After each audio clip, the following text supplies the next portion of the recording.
Platemark is a podcast about prints and the printmaking ecosystem. In every episode, we'll hear from people who occupy various roles in that ecosystem. I'm your host, Ann Schaefer.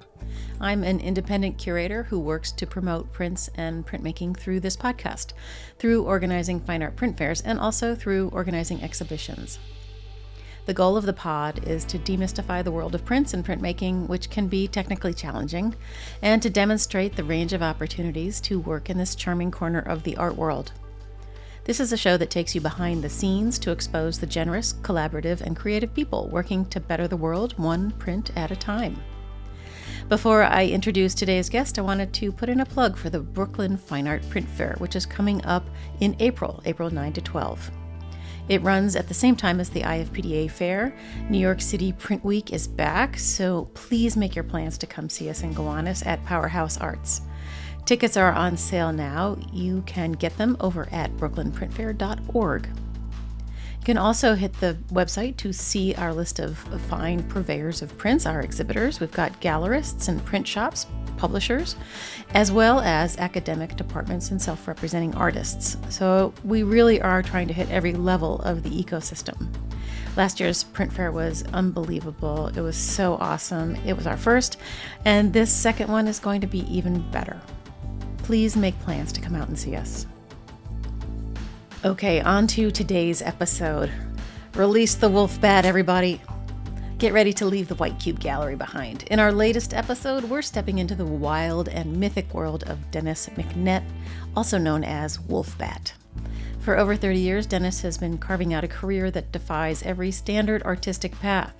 From the grit of New York City in the early 2000s to the quiet majesty of Luray, Virginia, Dennis doesn't just make art, he builds universes. For Dennis, creativity isn't a luxury, it's a lifeline. We talk about how he used art to navigate the trauma of 9/11 and why he views the act of making as transformative medicine for life's discomforts. Dennis is famous for his massive, community-driven spectacles involving giant sculptures, Viking lore, and neighborhood-wide parades. From the tragic history of Big Mary the circus elephant to his deeply respectful collaborations with the Gullah community, Dennis explains how he honors cultural heritage through inquiry, permission, and radical collaboration. We explore the Wolfbat identity and how ancient lore can be reclaimed to fuel a modern creative practice. Dennis is a modern-day storyteller who reminds us that when you combine woodcuts with community and a bit of Wolfbat energy, art has the power to transform entire towns. All right, let's get rolling. Dennis, it's great to see you. Thanks for coming on Platemark today. Well, thanks for having me. Oh, you're very welcome. I can't even remember how we connected and decided you should come on, but you've been on my list for a long time, so here you are. Okay. Can you introduce yourself for everybody? Yeah, my name's Dennis McNett. I'm an artist living in Luray, Virginia. I've been doing this stuff for over 30 years. So that's it. That can't be it, Dennis. But all right, how would you like me to introduce myself? No, that's perfect. First of all, I want to know why when I drive through Luray, I think it's Luray and it's not. So yeah, I mean, I've lived all over the place, and I landed in Luray, Virginia, 2020. My mother had just passed, and my dad wasn't well, so I came out here and be close to him and help him out. And yes, the locals call it Luray, although it's spelled Luray, and I say Luray, but I'm constantly being corrected by the locals. Oh wait, so I say it correctly? Yes. Yeah. This is a big relief for me. Have you been into the caverns? People, if you've ever driven through Luray and you see that there are these caverns there, you have to stop because they're incredible. They're awesome. They're the largest caverns on the East Coast, and they've got an in-cavern organ that they sometimes play for weddings, and it's really cool. Yeah, it's the only thing going on out here. Pretty much the only draw to Luray, Virginia. Well, 81 goes right through there, so you're all good. Yeah. Yeah, but you are a Virginia boy, born and bred. You grew up on the East Coast of Virginia, right? Yeah, that's right. I keep, every time I read about you or hear about you, I keep thinking you must still be in Brooklyn somewhere because you seem like such a hip dude. And then I read you left New York in 2013, which just makes my mind kind of go, what is happening? So what drove you out of New York? Yeah, I mean, it was several things. I moved to New York City in 2001, and I moved there 3 weeks before September 11th. So it was just, a crazy introduction to the city. My partner at the time had left. She couldn't stand it and left within 6 months. So I was just kind of there by myself. And I don't mind sharing this. I was newly clean too. Like I had gotten clean in '98. I'd only been clean a couple of years and had never been to New York City. It's pretty shocking to move there and then have all of that happen. But yes, I left in 2013. I had four very close friends pass away, all kind of within the 2 years. Rents were going up. All of my projects were out of town. So I was barely ever home. And I'm paying all this crazy rent to be there, and I wasn't even there. So I started thinking long and hard about it. And the first place I moved away was Houston, Texas. I was doing a project with Carlos Hernandez, and I was like, man, this town's pretty cool.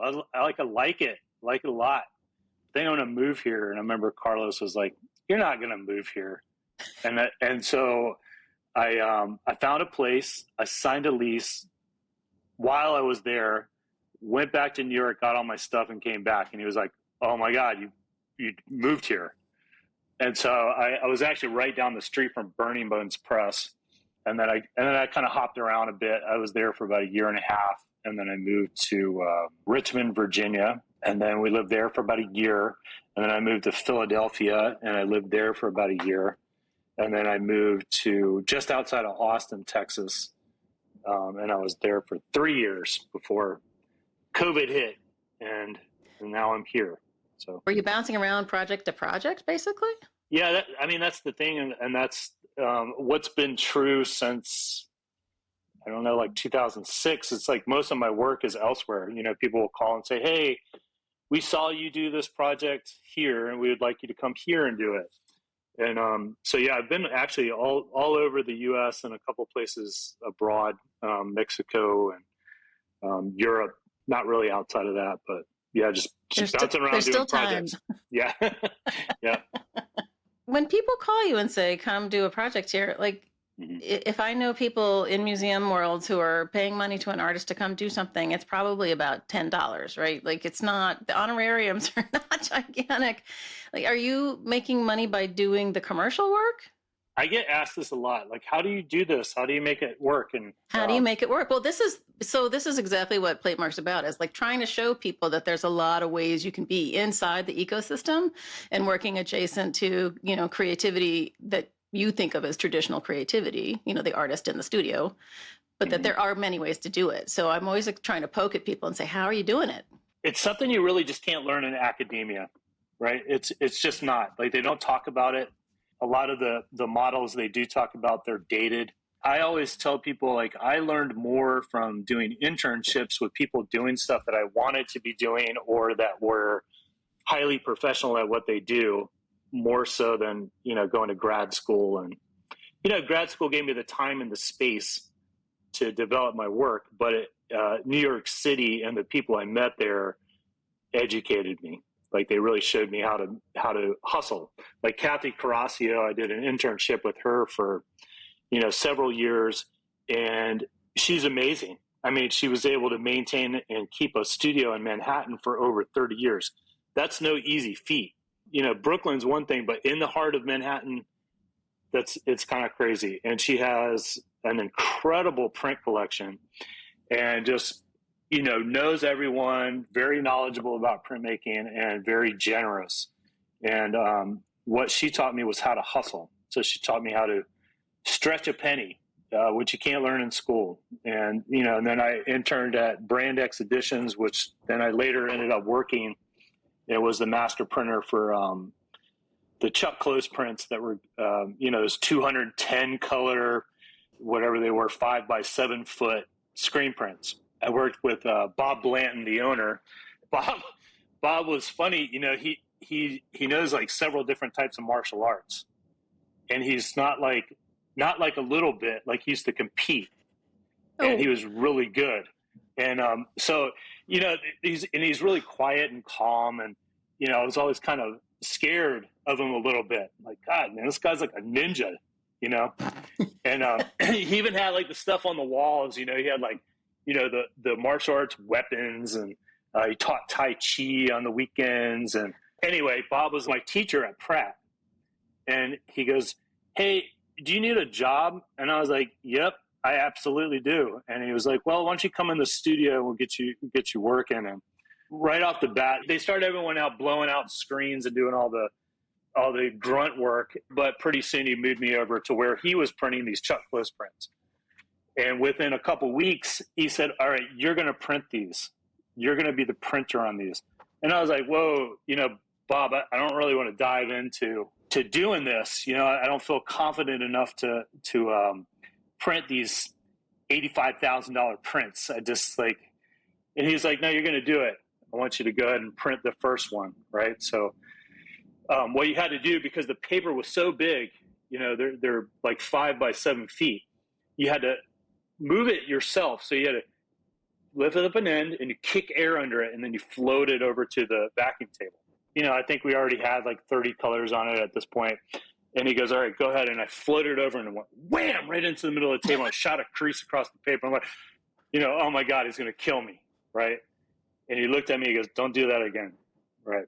So I took the next one and floated over, wham, shot a crease across it. And then he kind of like leans on the vacuum table and he looks at me and he goes, don't you do that again. And I said, okay. So I floated over, landed it, put it in registration, printed it. And then from that point on, I printed that print from start to finish. And then I did another one start to finish of those Chuck Close prints. Because Bob is a teacher, or was, I'm not sure if he's still teaching.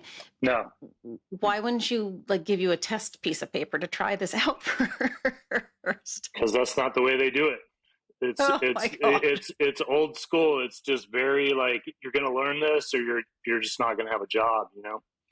I learned more from him than anyone could possibly teach me at Pratt Institute, you know, there at Brand X Editions. Sure, I believe that. But you don't regret getting the master's. You just feel like there is more to gain elsewhere also. Yeah, I think when I got clean, my thinking was, okay, I absolutely have to do art. This is what I've done since I was a little kid. This is where I feel most comfortable. This is what I do. This is who I am. And, you know, just trying to make sense of it. I grew up in Virginia Beach. It's not like a culture hub. You know, we had skateboarding and surfing. I got my culture from Thrasher magazine and the music and the artwork and everything else. And I don't regret going to school, but I thought I had to, like that was the next right thing to do. And I thought I had to get, you know, just like a standard job. I had to get a teaching job. I was like, well, what do you do if you want to do art? It's like, well, you teach, or you could be an architect, or you could do graphic design, but you can't just be an artist. You know, that's like a fiction, you know. That's what it felt like anyways. I didn't have anyone to direct me. Growing up in Virginia Beach, my dad was a cop. My mother was a bank teller. She made things. She made like quilts and curtains. And so she did make stuff. And she had her studio space. And so, you know, I got a taste of that from her. It wasn't like, hey, let's go to the museum this weekend and check out this artist. And that's not how I grew up. So what I'm getting at is I didn't have someone mentoring me and say, hey, you don't have to do this thing. And if you want to just be an artist, it's not going to be easy, but this is how you do it. You know, I had to figure it out. Well, there's so many paths, right? Like it's so much of it is luck and who you meet along the way. Yeah, for sure. I mean, it's a lot of work too, for sure. Sure, of course. Yeah. I do love the story, though, that people don't often recognize it. And I think you really do recognize some aspect of your childhood that was this little kernel of special something that helps push you forward. And for you, it was your great-grandfather who was remarking on your drawings, even though he was blind, and they were magic to you. And so I feel like that kind of magic piece totally infuses you and the way you talk about the art and the way you've conducted your career. I think it's really weird because, you know, most kids are really creative. I mean, they can make up stuff. the most vivid imagination you could ever have is from a kid. I've done these mask making workshops all over the place. And if I'm working with an adult, they've had all these restrictions put on them, right? On their thinking. So it's like, well, I don't know what to make. What should I make? And it's like they really struggle with that. A kid is like, oh, I know what I'm making. I'm making a dragon butterfly pig. And it's like, oh, okay. And then they just do it. There's no, it hasn't been beat out of them yet. So I think like you're born creative, you're born a natural artist. And I think the way that we're taught and societal norms kind of beat it out of you a bit and kind of say, oh, you have to do this and you have to do that. And you have to live this way and think this way. And eventually you start buying into some of that stuff. Yeah, I think that is true. It ties into your thinking about storytelling and how, because you were doing narrative-esque, whatever, false hierarchy bullshit stuff in your work, where most people were thinking about conceptual this, that, and the other thing, that most kids, the starting place is storytelling. Like that's where we get all of those dragon, pig, butterfly images, right? Like it's all... Right. It's all, the groundwork is all laid out, and it's really a special person who can, grab on with both hands and go for the ride with it, because it doesn't rise to the top in the quote unquote art world. Yeah. But it can. In my book, there's room enough for everybody in here, Oh yeah. And like you said, there's so many different paths, and they're all different and they're all valid. I have this conversation a lot, especially with the art world stuff. And it's like, you can go this certain route where you're catering to galleries and you're catering to the art world in parentheses, and you can kind of climb a social ladder. But what you're basically doing at some point is you're catering to wealth. And that's the truth. And if you're trying to get your work to an inaccessible point to most people, and then make it valuable and accessible to people that have a lot of wealth, that's what you're doing. I think what I'm trying to say is, like, you don't have to go that route. You don't have to cater to wealth to make a living at making art. I don't look down at anybody for doing that, but it's just not where I'm at. Like, I've sucked my toe in that for a minute to see how far I could get. And, I started working, started selling some pieces, and I was just like, this doesn't feel right, Like in my gut, it just doesn't feel right to pursue this stuff and cater to this. That's not what I want to do. So at some point, I started doing different things. The art world, the market, Mm-hmm. the evil market. I mean, when people say that they're not doing commercial art or things that are supposed to sell, it's all bull, right? Everybody is trying to sell something in the art world. Like that's how you're making your living, right? You can't not sell unless you really do have some magic extra job. Right. But I don't know, the gatekeeping drives me nuts. The language that is used, I'm trying not to like cast stones at people, but like, I don't know, I feel like creativity in all of its forms needs to be embraced and encouraged. And I feel like for you, it feels like it might have saved your life. I don't know, I just feel so strongly about it. I'm just going to stop talking. I think what people don't realize is how, when you introduce art to like a community that's not used to it, or you like if I go to a place and I say, okay, I'm going to do this mask making workshop, it's open to everybody. It doesn't cost anything. You can come and you can just participate. I've had people take those workshops and they'll say, wow, I was going through this really hard time in my life and I just didn't know how to deal with it. And just sitting in here for a week, it's like I processed all this stuff, and just the calm environment, just to be able to focus on making stuff, working with my hands, being around people that are doing the same thing, that are connected in this very simple way, really helped me process this thing. And I think some people don't realize how therapeutic art is, or how it's really like a medicine for people sometimes. And you're absolutely right. Like, I thought about this, when I was using, that's kind of what I was looking for. I was like, this doesn't feel right. Like I'm supposed to be doing something else, and I just don't know what it is. And I'm so uncomfortable. Like I need to escape, I'm so uncomfortable in my skin. I don't know what to do with this energy, these thoughts and these feelings. I'm just going to vacate from them. right? But it was, and it still is, the studio. I can go down there and I can check out and check into something bigger than me, right? So like at some point, it's like I think David Lynch talks about it. It's like this thing where it's just like a kind of check out, almost like a meditation, transcendental meditation. And you get to that sweet spot where you're just like, you forget that you're there. You're just like a vehicle for something else steering the ship. And that's the sweet spot, right? It's like, you stop and you go, oh my God, 6 hours just went by, and then you look at what's there and you're like, wow, I don't even remember doing half of that, and it's anyways, yeah, it definitely, art definitely saved me, or was the thing I was seeking.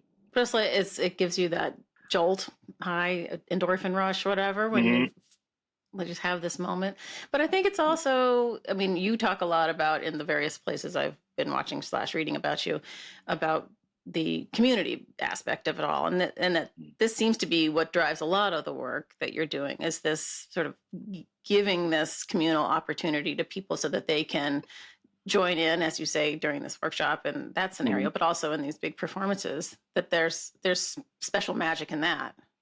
I remember, I think it was 2010. I did a show, or before that, I'd walk around New York and I'd go to shows and I'd be like, this show's really great. Or, I just saw 10 shows and I remember 2 pieces, right? I could have had roller skates on going through the show, because it's just like, you reach the one thing and it like hits you or moves you a certain way, or it makes you think of something differently for a moment, or however it hits you, right? And those are the ones you remember. The ones on the wall, they'll do that sometimes, but then there's like the experience. There's like an experience. Like in the 60s, they used to call it a happening, right? So something bizarro would happen, right? A bunch of people come out in costumes and do something weird. All of a sudden, your perspective of everything has changed. For a moment, it's just like everything is kind of thrown off, and it wakes you up like, oh wow, I'm actually like walking and living through this world, and I can participate in it and have a different perspective on what I'm experiencing. That's what I wanted to do. I was like, okay, well, I've done the prints, I've done hundreds of prints. Okay, let me see what it looks like if I do 3-dimensional stuff. So I started adding that to, in my undergrad, I was like, oh, let me put this on the sculpture and see what that looks like. Ooh, that looks kind of cool. And I was like, well, what would it be like if it's like running down the street? And it's like, oh, well, like a mask. Like I never come up with the concept of a mask, but I wonder what it looks, this mask looks like with the prints, because I love that mark. So I started making masks and sculptures and stuff. And, it was just like a progression. But the thing I noticed from the very first one I did was people had this experience, and it was like, they're not going to forget that, and you can't buy it. That's all we have, is a series of experiences until we're no longer here, right? So it's like, you make that magic for someone just for a moment.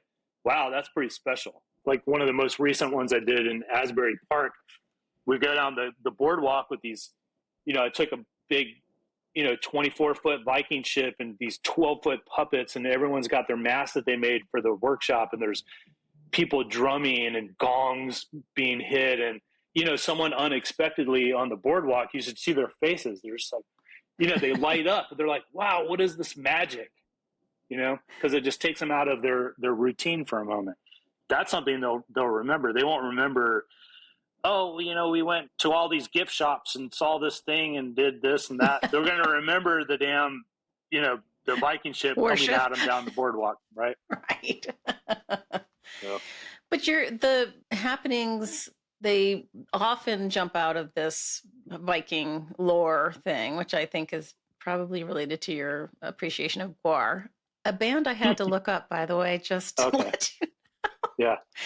I did not grow up with the skateboard thing, and I had to look up Thrasher magazine. I mean, it just goes to show you that we can all be the same age almost and just be like growing up in very different places. Yeah. Yeah.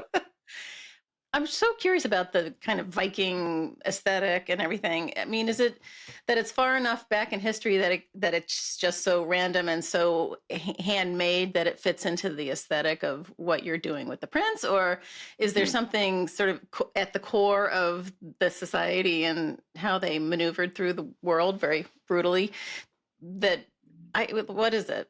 Well, what got me attracted specifically, because I can only speak for myself, is that I Sure. was reading the story of Ragnarok, which is the big battle between the gods and the giants. I was reading a lot of more mythology, but this story kind of stuck out. The other part of it is that Loki, the trickster god, had 3 children, and it was Jormungandr, the giant snake that surrounded the world and held its tail in its mouth. And it was Fenris, the giant wolf, and it was Hel, Hel, and she was cast to the underworld. So anyone that didn't die in battle went to hell. And she was also the only character in Nordic mythology that had the power of resurrection. Wow. So anyway, I was like, wow, this stuff's awesome, just as a story. But I think I was reading it a little differently because I favored the giants. The giants were kind of the outcast, and they were kind of they were just being themselves, 100% authentic themselves, and the gods were just afraid of them. So that fear, they cast them out. They cast Hel to hell. They threw Jormungandr to the sea, and they bound Fenris and they put him beneath the earth. And I was like, that's some bullshit, man. And I kind of looked at the giants as like my, kind of my people. They're the outcast, the overlooked, or the ones that people didn't understand, so they feared them or, made fun of them or whatever it was, right? And I've always had an affection for wolves. And I really didn't like the ending of Ragnarok when Odin gets devoured by the wolf. And I'm like, you deserved that, right? But then Odin's son kills the wolf. And I was like, I don't like that. I don't like that ending. So I rewrote it. And I rewrote it so that Hel, being the only character of Nordic mythology that kind of had her own plane in the underworld, hid during Ragnarok and waited for the flames to die down from the battle. And she went out and she found her brother's carcass on the battlefield, this big giant wolf, and his body was maimed. And so she crossed him with a bat and resurrected him so he could fly the earth and destroy the gods. So a Wolfbat was born. So I started to make my own mythology from that mythology, and that's where it kind of comes in. It's not like I like raping and pillaging and all the things that Vikings did. I just really connected with that story and that mythology. So you go by the name / handle, I'm not sure what it's called now, of Wolfbat. Do people call you Wolfbat? People started calling me that after I did this project with Deitch Projects. It was an art parade that went down West Broadway in New York. And I put in a submission and I got in and I created this thing I just described. It was this giant wolf bat, and it was like the size of a car, and it had big bat wings. And, I had a smoke machine hooked up underneath of it so that when the wings moved, it just billowed smoke. And there's 2 drummers on the back. And I made all these masks for my friends to wear and fake fur boots. And everybody was topless, guys and girls, and we were covered in fake blood.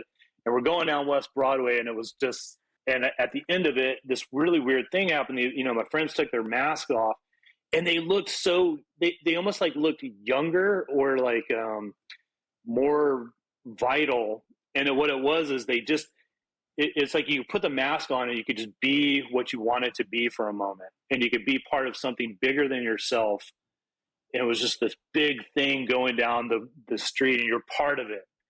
And it's just, and I say that their inner Wolfbat was released because it was like their inner child. They could just kind of drop all of these facades that you have day to day and just be kind of wild and just be yourself or whatever it is that you need to be for that moment. When one of those people calls you on the phone, do they say, "Hi, Dennis," or do they say, "Hey, Wolfbat"? No, most people say, Dennis. I think when I get called Wolfbat, it's kind of more like a nickname, like a sign of affection, or Okay. You have to be in the inner club.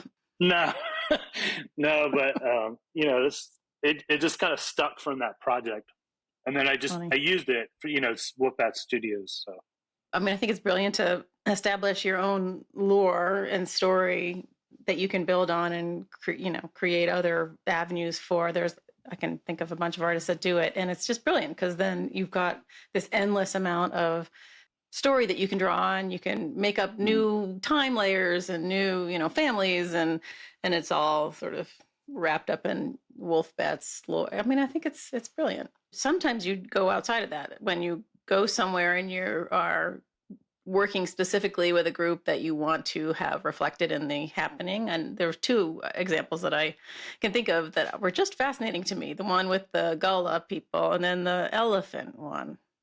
Yeah. The elephant one was one of my absolute favorite projects. Sometimes when people call and I'm unfamiliar with the area, they'll say, I'll say, well, is there any story or folklore or anything tied to the area that maybe I can kind of tie into and make up a story about, right? So the gentleman that asked me to come out, he said, well, there's a story, but it's not really a good one. And I was like, well, what is it? And he said, well, there's this circus that came through this town in the early 1900s or late 1800s. And one of their main attractions was this big African elephant named Big Mary. They didn't have enough staff for the circus, so they hired some town people. And one of the guys was in charge of herding the elephants. And he had this, basically give you this prod with this big hook, and you kind of move the elephants along. He just so happened to hit Big Mary right in the right spot, and she had an abscessed tooth where he hit her, and so she reacted by throwing him with her trunk. And when he landed, he hit his head, and it killed him. And so the town demanded justice, and they wanted this elephant put down. The way they ended up doing it is the circus wanted to, they're like, well, that's our big moneymaker, but we got to put the elephant down. So let's make a spectacle of it. So we'll hang this elephant from this train car, crane.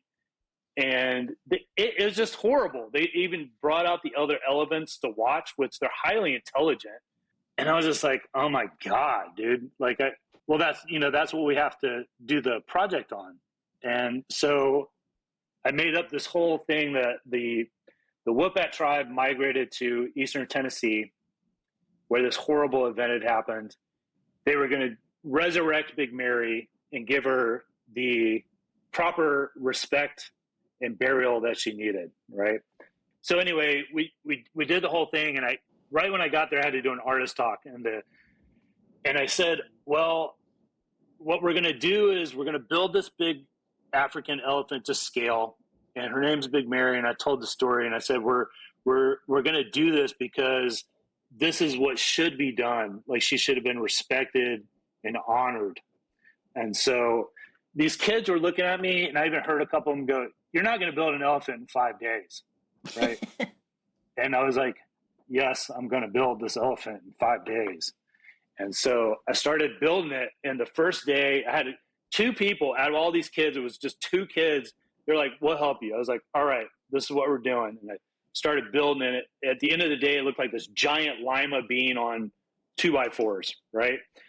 But the other kids were walking by and going, that guy's going to build that fucking elephant. And before I knew it, there was just dozens of kids over there trying to help me build Big Mary. So we got the elephant built, and I covered her in prints and tried to make her as beautiful as I could. And all the kids, they were like, well, what else can we do with it? There's too many of us here. I'm like, well, you're part of the Wolfbat tribe now. So you really need the proper garb for this ceremony. So you should make a mask and maybe even a robe. And, before I know it, there's dozens of kids with their masks. And so we did the whole ceremony. We did the resurrection ceremony. We brought her through town, and it was really weird. Even like some of the radio stations reached out, and a lot of people didn't want to talk about that story, and for good reason. It's horrible to have that blemish on this beautiful town, and but that's not the way you heal something, right? You have to bring it out into the light, right? So we did. So we went down through town, and we had the Big Mary, and she's on wheels, and she's looking big and beautiful, and everybody's got their costume on, and we did this whole ceremony. We resurrected her, and we gave her the proper respect, and we told the story and why it was so horrible. and that we were going to move forward and honor her in this way. And we did. And it was like one of the best projects that to date that I've done. It was one of my favorite anyway. What was really weird, and some people, will be very skeptical and go, get out of here, blah, blah, blah. This is what happened. Ralph had called me and he said, how about this date? You want to come out this date? And I was like, that's not going to work for me. All right, how about this date? Oh, that doesn't work for me. And then finally we settled on a date, right? And then that's when he told me the story. And the day of the resurrection, he called me in the morning. He says, do you know what today is? And I said, what's today? He said, today is the day Big Mary was hung. No. Yeah, so it just perfectly lined up. Yikes. I have so many questions. Yeah. I mean, ranging from how in the world did you construct it to, did you feel her spirit as you were doing the thing? This gets weird too, because people get like, oh, what are you, some kind of weird hippie? Like, what are you, crazy? Sure. Nothing's wrong with that. I at this point, I don't care. It's just like, right. I used to care about that stuff, but I'm just like, yeah, whatever. My experience is that I'll start working with something. And if you're working with something, you're concentrating on it, right? And if you're concentrating on certain content or a certain person or a certain place, I feel like you connect with it in a certain way. Absolutely. It feels sometimes like I described earlier, where something else starts driving the ship. And you mentioned that Gullah project. And when we were doing that project, that's a very specific entity called Mama Wata is the puppet that I made. And I remember walking into that project, and that one was kind of bizarro too, because, I called and asked the same question, what's going on here? Is there anything I could tie to? And Easton said, well, there's not a story, but there's a people here that are very interesting. And he said, it's the Gullah community. So I had to look up what the Gullah community was. And then he said, oh, you should just do something for Gullah Community Day. And I'm like, well, I'm definitely not going to be the white guy coming down from Virginia trying to interject myself into a cultural event. So I said, how do we do this? And so I said, can you introduce me to anyone in the community? And he introduced me to Zenobia Harper, that's very tied in. She introduced me to everybody. She took me around and we fed me like really good food, and we had an exchange. I did some workshops for free for her in Georgetown, and she showed me around and introduced me and told me what everything was about. And so she introduced me to this woman. I don't know if you ever watched Nickelodeon, but there was a show called Gullah Gullah Island. Oh, I never did. It was Natalie and Ron Days, and they're Gullah, and they had the show called Gullah Gullah Island. And anyway, I got introduced to Natalie. She's an amazing artist. Ron is an amazing storyteller.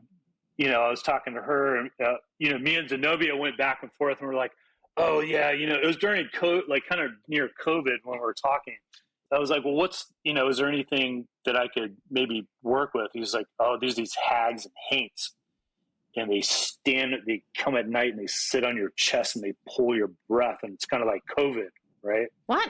And it's, oh my God. And then she was kind of relating it to, and it's the, I can't breathe, like with the George Floyd, and she was tying it with that. It was heavy. Oh, right? We're having like this heavy conversation. I was like, yeah, let's do that, And then we, ran it by Natalie, and Natalie's like, well, let's not go so heavy with it.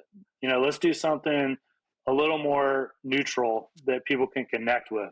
And so she told me about Mama Wata, which is this entity. It's like a mother water. She was known for when they stole people from the west coast of Africa and brought them to the east coast of America. Sometimes the people they stole would jump ship because they'd rather drown than be held captive in slavery. So a lot of them thought that Mama Wata would take them from the water and take them to a euphoric heaven, right? Like a heavenly kind of place. So anyway, again, I felt, how do I do this the correct way? Yeah, a little heavy also. Yeah. And, I felt like I was getting permission to do this from Natalie and from Zenobia and from the people I had met. And so, I don't know if you're into prayer and meditation, but that's kind of like my go-to. So I just kind of sat with it, and I was like, look, I don't know you, and I don't know what you're about, and I don't know what you want to look like, but I'm here, and you can work through me, and we'll get it done, And I remember, and this shit sounds weird, and I don't care, but I would be working, and I'd say, "Is it like this?" And I would hear, "No, it's not like that. It's like this." And so I would change it, and I'd say, "Well, is it like this kind of color, or is it?" It's like, "No, it's like this." And I'd say, "Well, I read it's a white gown with red and yellow," and she'd say, "No, it's like this one's going to be like this, right?" So it was turquoise, and just I said that stuff to some people. They're like, "Get out of here," And then, but No, there were I some believe it. people, and some people in that community, they were like, all they did was nod. They were like, mm-hmm, "Yep." So, but anyway, that's kind of how that happened. I must have done something right because they invited me back to another one of their events to come back out and speak about my experience. Like, well, how do you do it the right way? It's like, well, you talk to the people and you ask permission and you do it with respect and you try to do it the best you can, right? I was very, very careful with everything that I made. I tried to make it as beautiful as I could and just, with love and respect. That's how you do it. I mean, they surely asked you back because they felt that you were open to understanding and open to the mystery, Yeah. It's what strikes me about you and what I felt before I even started talking to you was that there's, maybe my vocabulary is not right, but there's like this really wonderful childlike openness about you. Not that you're childish, but that you have a sense of wonder about the world, and you're open to all kinds of people and all kinds of experiences, and nothing is not genuine. Nothing is, like you're the real deal is what I'm trying to say. And I think people sense that about you, Well, I appreciate that. That's a big compliment. I appreciate it. Well, you're welcome. This idea of somebody helping direct you is kind of, I believe that kind of stuff. I believe that, my mother's sitting over here talking to me sometimes, but it's, it's so glorious to have that as something that's informing your creative output. Like for me, it's just like, I'm here and you're doing great. It's not like, you should talk to Dennis. This will really do something good for your career, or whatever it is. I love that you're channeling spirits into meaningful work that is helping communities come together. Like it's kind of like a perfect package, even if it doesn't make you a ton of money. Well, to be transparent, I do charge to do these things because Good. like you said, you have to make a living. Yes. And I try to make it as fair as I can for the amount of work it takes to do those things. It's a lot of work to build those things, to transport them, to build them, to break them down, to do the event, to coordinate all that stuff, to do the workshops while you're doing all of that. Thankfully, there's been grants. People have been able to access grants and sometimes academic funding. Sometimes the museums have funding for that type of thing. I don't know about now that it just got gutted by Dum Dum, but I guess we'll just have to see how all that trickles down. But you can't be afraid of that stuff either, because it's just like, well, you're a creative, you just have to figure it out. And we always do. Throughout all time, you just figure it out. So yeah. So when you're creating these things, is there schematic design? Do you know what you're doing as you're going? Like, do you plan it all out and you say, I need 10 8x20 whatevers and this much paper mache, or do you just kind of go for it? No, I'm pretty good at calculating what I need. So like if I'm building a ship, I'm like, oh, that's going to be 8 sheets of Luan and 2 sheets of plywood, casters and wheels, and then probably 40 2x4s, right? And then it's this many square feet on the outside, so this is how many prints I need, and then I'll print, obviously a little bit more. But yeah, I got it down pretty good. Are there drawings? Drawings of the some of them. Yeah, for some stuff, I'll sketch that stuff out. I actually just found the drawings from the very first one I did with that Wolfbat that went down West Broadway, and oh, cool. Because they wanted very specific, like what's the size, what's it look like, and I did all those drawings for it. But sometimes with the other stuff, the piece is the drawing, so it's just like I'll just get a piece of wood and go, yeah, her face would be kind of shaped like that, and then I'll cut that out and, well, how do I support this? And I'll put supports on, and then start adding the paper mache and cardboard, and it gets shaped that way. Or the ship is sometimes that's like a drawing too, because it'll just hold up like a sheet of plywood and go, yeah, the rib is kind of shaped like this, and the other one's kind of shaped like this, and the nose is kind of shaped like an S, and just draw it out that way, and then just make 2 or 3 of everything so that you just mimic it on the other side. So you have the schema is in your brain. Yeah. Okay. I'll do like loose sketches sometimes, but a lot of times the piece is just, kind of intuitive, you just take the material and go, yep, looks like this. And then for the prints, because this is a podcast about prints and printmaking. Yeah. You have a library of pattern pieces and a library of eyes, probably. I don't know. How does this work? Oh, yeah. Yeah. So I have hundreds of patterns and eyeballs and scales and feathers and that I can pull from collage material. And I'm constantly making new images for it, new prints. So like if I'm doing a big dragon, I can go to my scales folder and go, oh, these would look nice on the neck, and this would look good on the body, and these would look good on the face. And then I just print, what I need. But I also have suitcases just filled with this stuff. So like if I'm going somewhere, I'll usually load up, 2 giant suitcases full of prints, which is, it doesn't sound like a lot, but it's usually enough to cover, 2 ships and 3 puppets or whatever it is. But when the event is done, is anything saved? Yeah, what I used to do, because I lived in Brooklyn, is a lot of times those things would get burned. So at the end, the ship would get burned, or the sculpture or whatever. The last few years living here and living in Texas, I was able to hold on to some of that stuff. So like right now I have about a dozen of those puppets. So if someone's like, hey, we'd like you to come out, I don't have to make one from, the ground up. Or, sometimes I make new ones if it's like, oh, well, we have to have a puppet like this there or something. Right. But the prints, I've been doing prints for 30 years, and I still enjoy just making additions of prints. Do you print yourself, I assume? Yeah. Mm-hmm. I don't know why I even asked that. I knew that about you.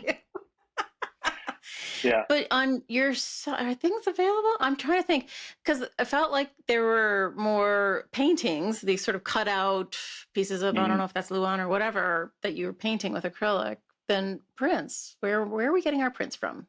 I have prints Where can I get one? I have prints on my website that are, you just have to click where it says store, and it'll just take you. And it's prints and t-shirts and all that stuff. And all that stuff, I've always made those a little more accessible. They're pretty cheap. Some of my friends get on me about that. They're like, oh, you need to raise your prices. You need to do this. It's like, well, not really. I got all these other things that cost that cost more, and it keeps it accessible. So it's probably Huck telling you to raise your prices, and that's because he has me chirping in his ear about prices all the time. Well, my stuff's different though. Like Huck, he takes days and days and days and sometimes years to create those prints, and they're magnificent and huge, and they're unique, and you can't get anything like it anywhere else. I'm just making screen prints and sometimes smaller lino cuts and stuff like that, and I use them in a different way. So for Huck, he's making this incredible, unique piece as a, throughout a year for as an end result. And I'm banging out, tons of prints to cover whatever it is I'm doing. Or, sometimes I'll do big banners, like 4x8 foot prints, or, 3x4 foot. I think is maxed out.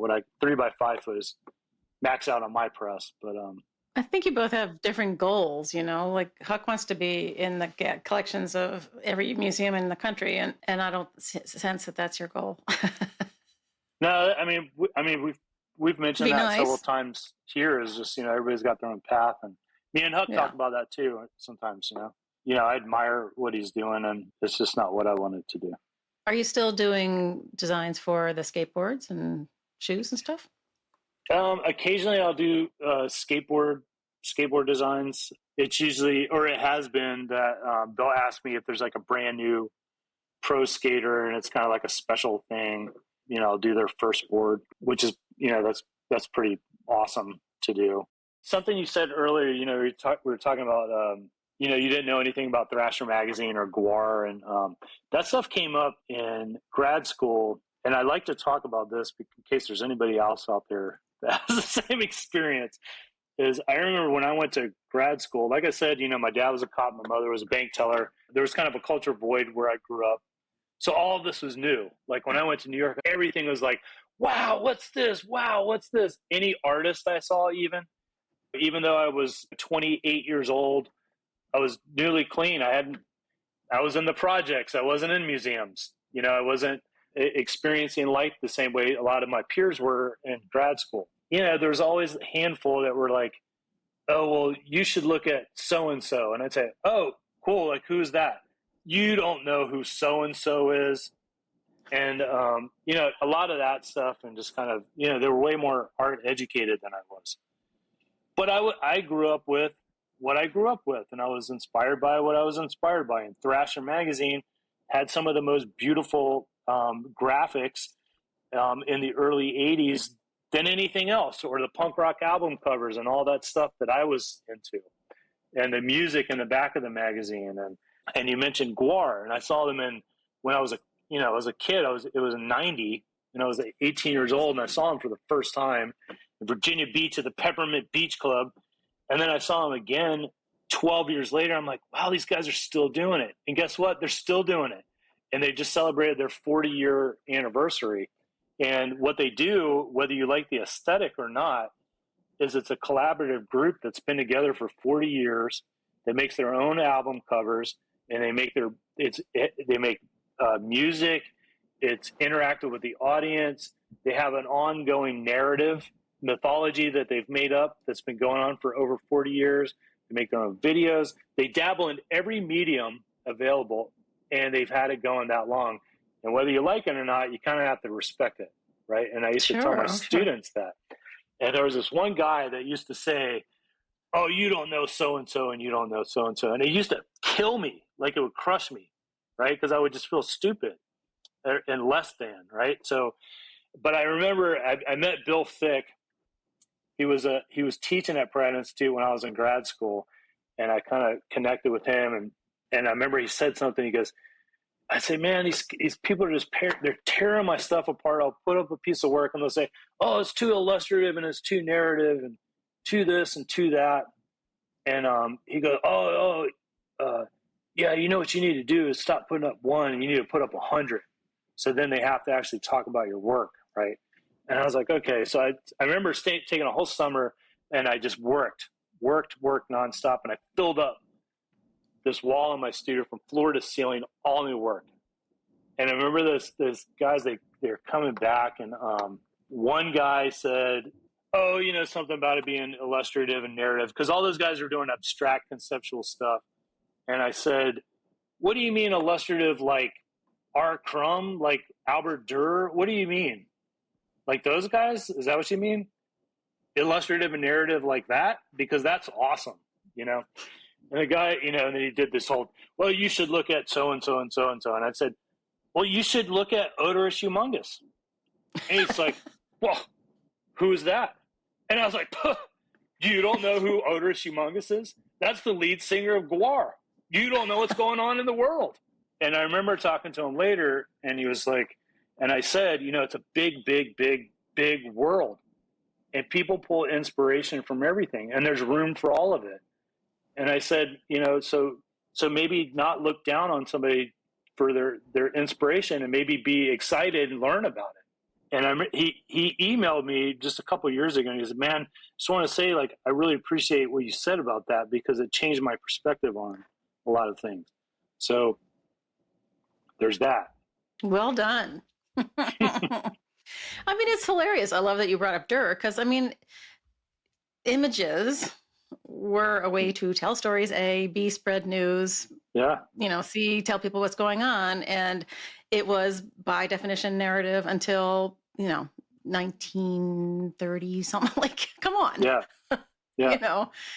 I mean, it's kind of silly to throw that one at you, really, honestly. Well, it's just, like I said, it was just like a narrow view. Like I could look at and appreciate and respect really good stuff that was done abstractly or conceptually, but they just couldn't reciprocate, which is unfortunate, because then you're missing out on all this stuff. Well, and there's plenty to dig in and unpack in narrative work. I mean, honestly. Mm-hmm. Yeah, my last question for you has to do, well, it's not even a question, but I wanted to bring up our shared love of Star Wars. Okay. Yeah. Which might surprise you, but a little older than you. So I was a young teenager when it came out in 1977. And I think I went to see it 6 days in a row after school. And I mean, we were all just gobsmacked by the entire thing. And I know when you were talking with Miranda on Hello Print Friend, you guys got into this idea of the things that come before, like it's hard to imagine that there was no internet and blah, blah, blah, and all that stuff. And the only way you saw any images from Star Wars is if you got a poster or the little paperback, right? That was, that had the thing on the front. But it's, tell me why you love it. I also saw it, but I was 5. I saw it in a theater with my dad, took me to see it. And as you know, at the time, there was nothing like it. And so it changed a lot of people's world to experience sci-fi done in that way, at that scale, with that much detail and story to it. So then you got the classic light versus dark, right? So you have, like, when you saw Darth Vader, you were like, that's the bad guy. Without question, without even knowing, that's pure evil right there, right? And then the flip side, you see, the light side, you see Obi-Wan and you see Luke Skywalker, and how they're tapping into the Force, right? So in a weird way, I mean, not in a weird way, I believe in all that stuff. Like, I think we are all connected. There is, like, this field of consciousness, and there's dark and light, and there's a balance, and there's all of these things, right? So, like, I think that story on a subconscious level digs into a lot of people, because there's some truth to it, right? So you brought up Huck, and we were laughing because I went to visit him, and he's like, "Oh man, I got to go do this thing. Can you watch Delilah and Clementine?" Right, his 2 little girls. And I was like, what? Like, I don't know how to babysit, and, but he left, and I was like, all right, well, what do you guys want to do? And they're like, oh, well, we'll watch a Disney, let's watch, Lion King, or whatever it was they wanted to see. And I was like, what do you guys think about Star Wars? You want to watch Star Wars? They're like, no. And I was like, but it's got spaceships, outer space, robots. They're like, no. And I was like, there's a princess. And they're like, what? They're like, what? I was like, yeah, she's a total badass too. Like, she runs the Republic. Like, she's basically saving the world. And they're like, yeah, let's watch that. And I was like, and I got him hooked on it. And he said that they still watch it now. So. Yeah. That's hilarious. Huck and I were discussing, I think it was the very first Baltimore Print Fair that I was starting to get going and everything. And on the phone one day, I said, Huck, I cannot let this fail. And he goes, look, you're Princess Leia. There you go. Yeah. I was like, oh my God, I think I am. That's awesome. It was so funny. Well, how do you feel about Star Trek? I like Star Trek. I don't like it more than Star Wars, but I like Star Trek. Because, the difference is exploration and philosophy versus good and evil, right? Like it's a gentler, usually. Yeah, I mean, I really like the very first Star Trek because it was super goofy and it was super, everything was handmade and it was like obviously handmade. Oh, the TV show, well, yeah. Yeah, but the content got super, super deep sometimes. And I don't think, that it gets lost in all the other stuff, but it's like, at the end of the thing, I'm just like, I rewatched it like a couple of years ago. Like, this is deep, man. I can't believe like how deep this is, it'll be like some philosophical way of looking at something. Or one of my favorites was they go to that planet and there's those mushrooms that kind of infects everyone and like connects them in this weird way. They're all connected. Like they're on like, they're all in like kind of like bliss. Except Kirk, because he's out on the ship, and he's like, what is going on? Like, where's the crew at? Like, what's going on? And then he figures out what's going on, and the only thing that can kill this love that everyone's experiencing is hate. And so he tricks Spock into coming back on the ship. Spock's like, I'm so glad you're going to come and be with us, and I can't wait for you to come down there, Jim. And then he just starts laying into him and saying all this hateful stuff, like, calling him, you're a half-breed and you're this and you're that, and just like laying into him, saying all this really hateful stuff. And finally, it breaks the bond that he has. And he's sitting there and he's just like, looks exhausted. And he was like, that was the one time in my entire life I ever felt connected. Oh. And now it's over. And it was like, damn, that's like, it's heavy because he never felt like he fit in with Vulcans and he never felt like he fit in with humans. Sure. There was just one time where he was just like fully connected, kind of like that field of consciousness, right? Like that whole thing where we're all kind of connected to. And it was like, it hit me anyway in a very deep way. It's funny though too, because he can connect with you with the Vulcan mind melds or whatever it's called. Right. So that he has the ability to do it, but when he's not working at it, he can't connect. Yeah. Funny. Yeah. Huh. What's the best Star Wars movie? It'd have to be Empire Strikes Back. It's just the first one. All the first three that I saw were amazing, but Empire Strikes Back, that's like, it's kind of hard to beat. It's the total package. Yeah.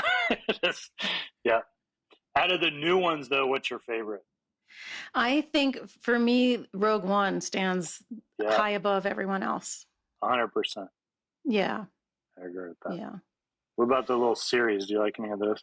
My husband was all hipped up on Mandalorian, which we stopped for some reason and we're just now finishing. Mm-hmm. And I'm enjoying it, but it's kind of like, why are we, it's all just, story for story's sake. Like nothing's actually happening. Right. Like we don't know anything about Grogu and right. What ifs. And I thought Andor was really slow. And I thought in Obi-Wan, I was like, okay, you can't stop on every street corner and give the girl a lesson if you're being chased, by whatever, like knock it off. Yeah. I thought that was kind of silly, but I think those are the only three that I've watched. No, Boba Fett we watched, but I can't remember it. That must say something. What about you? Yeah, I enjoyed those, but it's more like nostalgia stuff. Like, a stormtrooper transport will pull up and you just get excited because, that was something you would see in the first three, right? Right. Yeah, for sure. All right. Well, what's coming up for you? And do you have anything you want to let us know about before I let you go? I have a show up right now in Asbury Park at the Parlor Gallery. And I'll be back there in September to do one of these community projects, mask making, lino cut workshop, and then we're going to do a procession down the boardwalk. Again, it'll be the March of Medusa 3. So third time we're doing it.